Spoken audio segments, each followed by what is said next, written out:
I've never seen 2011's Green Lantern before, but I decided to check it out. The fans have taken so much crap over the years from other people on the internet, including Ryan Reynolds himself. If you could rate the Green Lantern on a scale of 1 to 10. Yeah, 1! It's a 1! That it made me wonder if they actually deserve all that criticism, or are there some things about this movie that are just objectively good? And after thinking about this movie, I discovered something about it that may surprise you. Okay, so saw the movie. It was definitely not everything I expected it to be, but let's take a look at some of the arguments against it. One of the arguments that I see is that there's a lot of plot holes in this movie. So we start off with Hal Jordan as a kid who is traumatized by the tragic death of his dad after he sneaks onto a base to watch him fly an experimental plane. We flash forward to when Hal Jordan is an adult and he is working on trying to basically test a new type of automatic pilot with Carol Ferris, who happens to be the daughter of the general running the experiment. Now, this particular plot hole does make sense, and here is why. The more powerful people who are in charge, the more you're going to see this type of nepotism and conflict of interest. It might be a sign more of corruption more than anything else. Meanwhile, Parallax has escaped, and Parallax is the embodiment of fear, and they were trapped by the Green Lantern Corps, who are the embodiment of will, the exact opposite of fear. When Parallax escapes, he actually fatally wounds Abin Sur, one of the Green Lanterns, who crash lands on Earth, and whose ring seeks out a worthy replacement, and the ring picks out Hal Jordan. Now, from the onset, this doesn't make sense because Hal Jordan, he's cocky, he's arrogant, he's everything that the Green Lanterns are not supposed to be. However, the ring knows more about this than we do. And the ring is going to see that Hal Jordan is the perfect person for this. And this is actually for us as the audience to be given a sign that Hal Jordan is going to become a better person than what we are seeing right now, and is going to become the hero that the ring knows that he is going to be. Hal Jordan is then taken to the Green Lantern homeworld of Oa, where the Guardians lived, and the Guardians are the ones who created the rings. Hal Jordan immediately leaves after getting just a brief amount of training, not believing in himself, and he gets to keep the ring. So why would the Guardians actually allow him to keep the ring? This thing is super powerful. You can create anything with your mind and your willpower. Why don't they just take it away?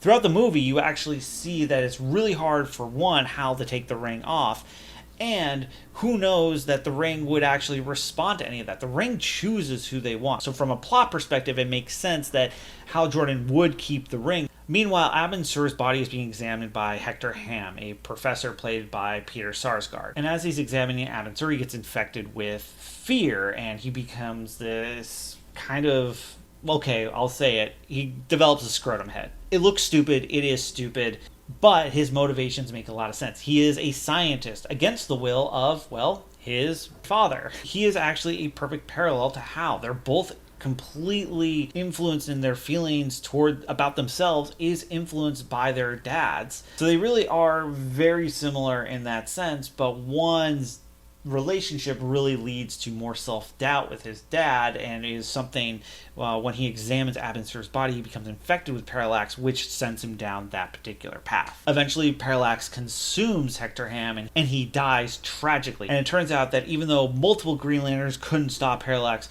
Hal Jordan is able to stop Parallax in the third act. And that all makes sense when I tell you it on a big scale. So the plot is actually defensible. Another criticism that I saw of this movie is that it's just super boring. And that's really surprising. A movie that's about intergalactic space cops, fighter pilots, aliens, and rings that can literally create anything you want is somehow boring. I will say that that doesn't really work for me for a couple of reasons. One, the score, and I think the score is something that's pretty underrated. Some of the score really enhances the epicness of this movie, such as when he first arrived on Oa. I'll also say that when we first see Hal as Green Lantern, finally doing Green Lantern stuff, it's pretty interesting and fun to see, like, some of the stuff he creates, such as like the toy race car. You know, some parts were boring, didn't really necessarily work for me, but I can also understand people being very entertained by that. So I'm going to say that's defensible. Another criticism I saw was the dialogue, in some cases describing it as pathetic. So how is the dialogue? Well, I used to sleep in,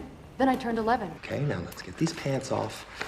and fly some planes. Because you're afraid to even admit you're afraid. I'm not going to say that dialogue's necessarily defensible. However, Ryan Reynolds is super likable and super charming. I'm actually going to say that this is fairly defensible simply because of the performances. What are you doing here? No, get the f*** out.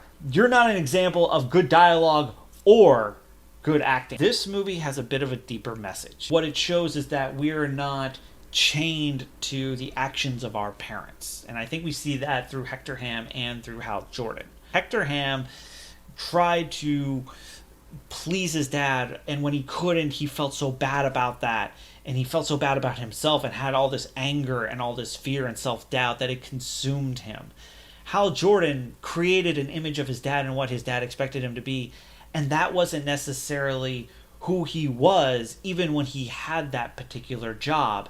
He had to become himself in order to be a true hero and his true purpose in this world. And in some ways, it might not have been super successful, but at the very least, this is defensible. So all of you misunderstood Green Lantern fans out there, don't feel bad for this movie, because even if it didn't work for me, I still found some objectable things about it that are actually defensible. I have so many more defenses of DC movies that you can click right up here to take a look at, and I'll see you in my next video.